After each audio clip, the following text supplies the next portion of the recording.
The Wind and the Lion. From one point of view, this is great. Entertaining movie.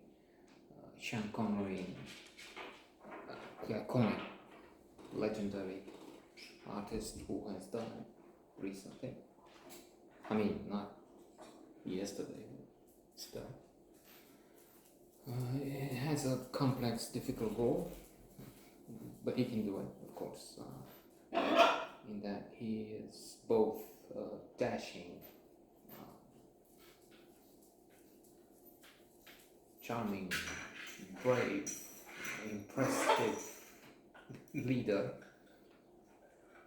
and amusing, and repugnant quite often. Indeed.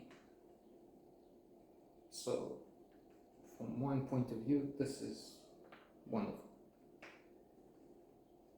Now, if you use today's standards, this is outrageous. This is macho, retrograde, passe, medieval character with lines like, "You're not even one of my wives." What? Wives? And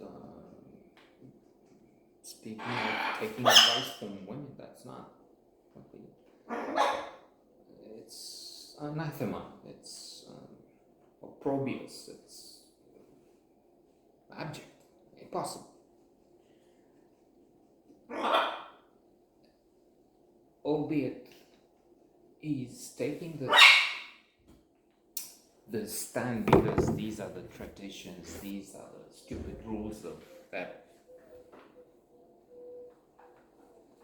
patriarchal, sexist, man-centered, ancient society of the Berbers. Actually, they were writing some material and saying Arabs in the dialogue. President Theo Roosevelt and others refer to them as Berbers, which is something different. Population living in the northern part of Africa. So he has this position, but then he's changing. Eden, aka Candice Bergen, another icon, seen recently in what I thought a wonderful movie, but for some reason it didn't make it to the Oscars. Perhaps because it was earlier on in the first part of the year launched. Meryl Streep, Candice Bergen. Candice Bergen also in Carnal Knowledge. There's also John Huston, of course, magical director first of all, but also an actor. Crucial in Chinatown, by the way, one of the best 10-20 movies ever. So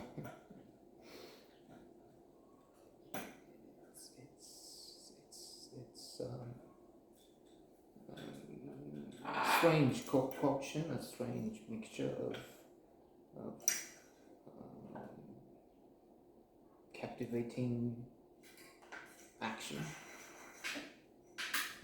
and yet spiced with humor all along the way. I mean, let's think, and some also, let me not forget this, some appalling misuse of horses. Many battle scenes, they could afford it on many counts. Then it was a different mentality, I'm sure. But then also this attitude towards animal welfare.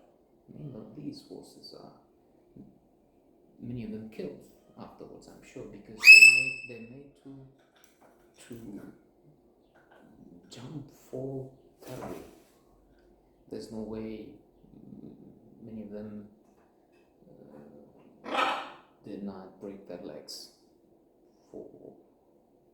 as a consequence of what they're made to do. especially given that, okay, special effects, they made most all scenes look worse than they really, than what really happened during filming. Of course, we know that, we can vouch for that, but still, special effects were not that developed, and some of those things are clear. They show the horses falling terribly. Some stuntmen and the odd woman, I mean, some things they do for Eden must have been injured, I think, because some horses fall on their riders. But anyway,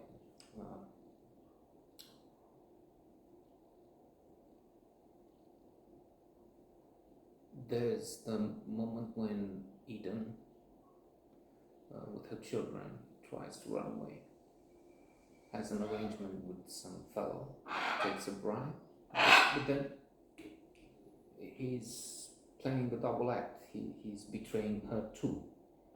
And there comes Sully, aka Sean Connery, and there are moments of hilarity, of brave action, of this strange mixture I mentioned earlier. So, from the very first seconds, not even minutes, you have plenty to keep you busy and entertained.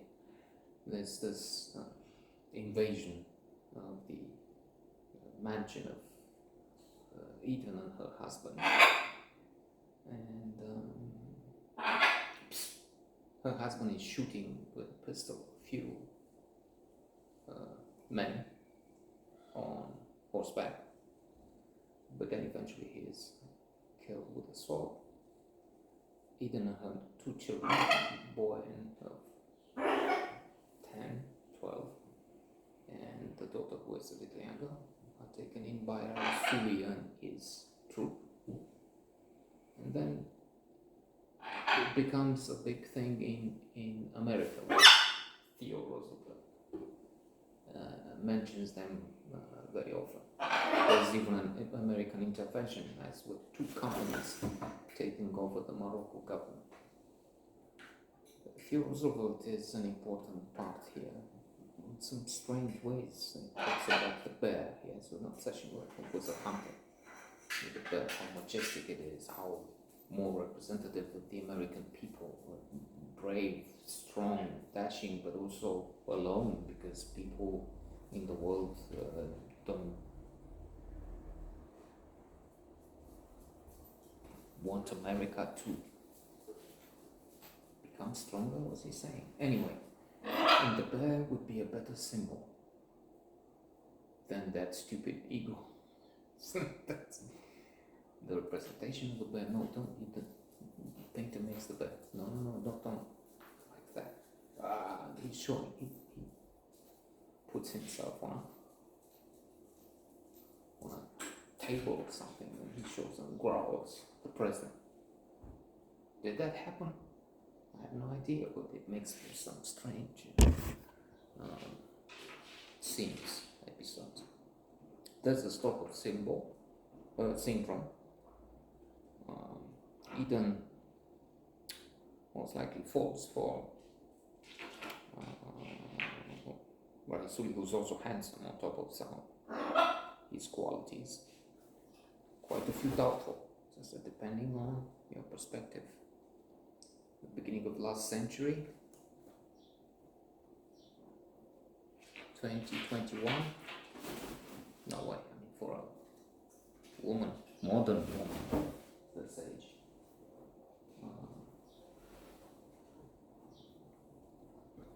Sully would not be a hero, but an anti-hero, I guess.